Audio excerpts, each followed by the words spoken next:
On today's episode of The Front Row, we are at the Raymar Communications Studios in the Lubbock Cultural District. I'm your host, Clint Barrick, and joining me today is our special guest, Caroline Hale, who's a singer and songwriter, and we're so happy that you're with us today. Welcome to the show. Thank you. I'm so happy to be here. So you've been in Lubbock doing some concerts, and that's been a lot of fun, I'm sure. But a lot of people I know would like to know more about you. Mm-hmm. And so if you would tell us just a little bit about you and your journey that has brought you to become a singer-songwriter. Yeah.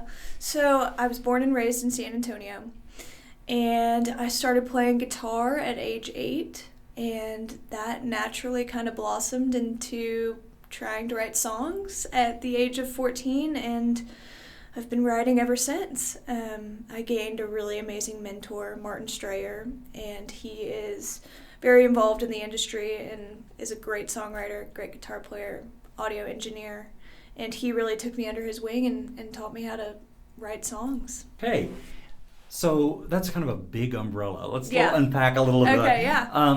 When do you think that you first thought that music was interesting? When did you first begin to enjoy that? Yeah, ever since I can remember, music has always been something I just gravitate towards. I couldn't tell you why. Both of my parents love music. They're not musicians. I don't really have many family members that are musicians. None, actually, aside from my younger sister. But I don't know. I think I just gravitated towards it for some odd reason. Right. Did you ask for a guitar? I did. I did. Yeah. And I always tell my friends and family when they ask, what do you think drew you to music? And I always tell them I am proud to say that I grew up in the prime time of Disney Channel. And all of those shows, for some reason, were very music-centered. And I think that probably had a big impact on me, more so than I think it did. Just told my parents one day, I want to learn the guitar. Right. No, that's huge. An influence like Disney, mm-hmm. that's enormous influence on people. And not just you, but I'm sure hundreds and hundreds of thousands of people as well. When you got your guitar, did you play and experiment, or did you want lessons? How did you develop? My parents got me lessons at this amazing guitar boutique place in San Antonio, and I took from them up until I graduated from high school, really. So you learned really the technical aspect of playing. I did, yes. It started, learning note by note and learning how to read music, and then that blossomed into learning songs and picking those apart and learning how to play a specific riff and translate that into, ultimately creating my own music. And so, yeah. So, speaking of creating your music, were you in like band, orchestra, choir in school or anything like that? No, I wasn't. But the guitar place that I learned and got lessons from, they would put bands together with other students. And do kind of like a rock band sort of deal, and they would teach you, how to get up on a stage, how to plug in your instrument, how to act on stage. What to say in between songs, and obviously, of course, the most important thing, the music. But that was a big influence on me. You had big mentorship. Yes. That's great. Yes, I did. Yeah. I'm very grateful.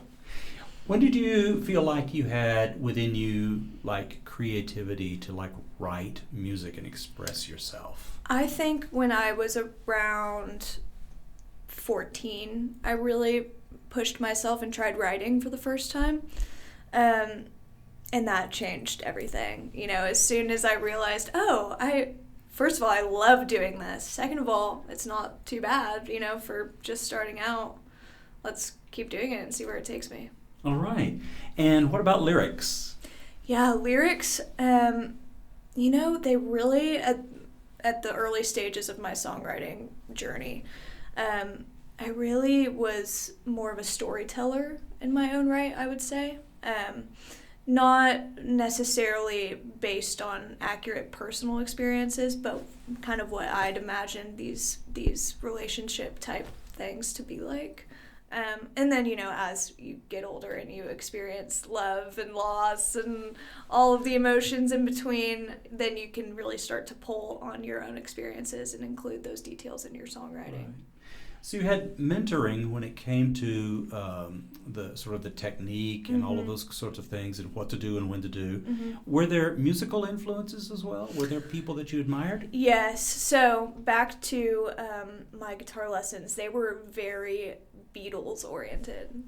So I grew up on the Beatles, which is not too bad. And yeah, it was very classic rock oriented, really. And I learned, all of the guitar parts. Guitar is my love language for sure. That's what got me started. And a lot of my music is very guitar centered.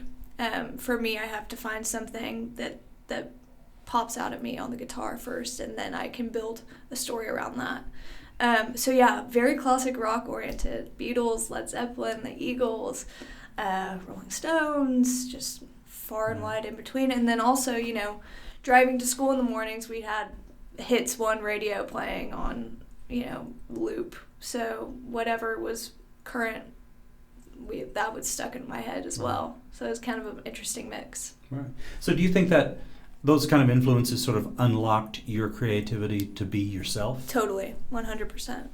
Yeah.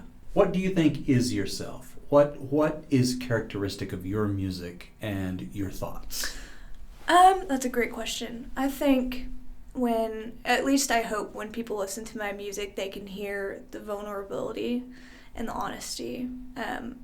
My music, I use it as a source of emotional output and kind of like a journal, really. And I hope that listeners can gather that it's real. It's not, I'm not writing to write a hit song. I'm writing because I love to write. Right. Yeah. Do you like to perform yourself as a singer-songwriter? Do you like to work with other musicians in a group? Do you have a band? I do. I love to perform. I have a band that plays with me, and they're incredible musicians, but also incredible people.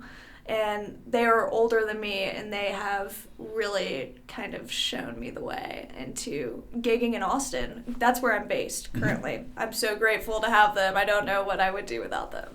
It's great to have great people, yes. Especially like when you're traveling, yes. in close quarters. Great people make a big difference. Absolutely. It makes a world of a difference.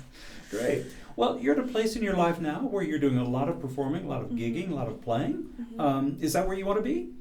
Absolutely. I mean, I want to be able to say I come back to Lubbock for a headline show and talk about how I played Red Dirt Rebel at Cook's Garage, continue to build that fan base and build my career and, get to bigger and bigger stages. Sure.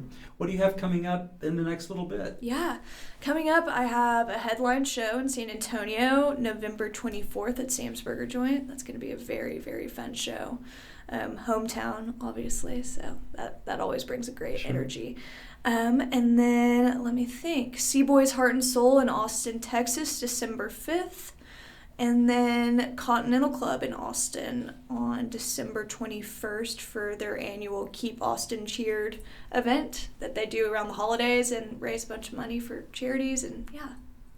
Wonderful. Yeah. That sounds great. Well, best of luck to you. Thank you so much. It's such a great interview today. Oh, thank you for having me. And really appreciate that. And we wish you very well in all of your future endeavors. Thank you. Our guest on the show today, Caroline Hale, who's a wonderful singer-songwriter, and we thank you so much for being on the show today. Thank you so much for having me.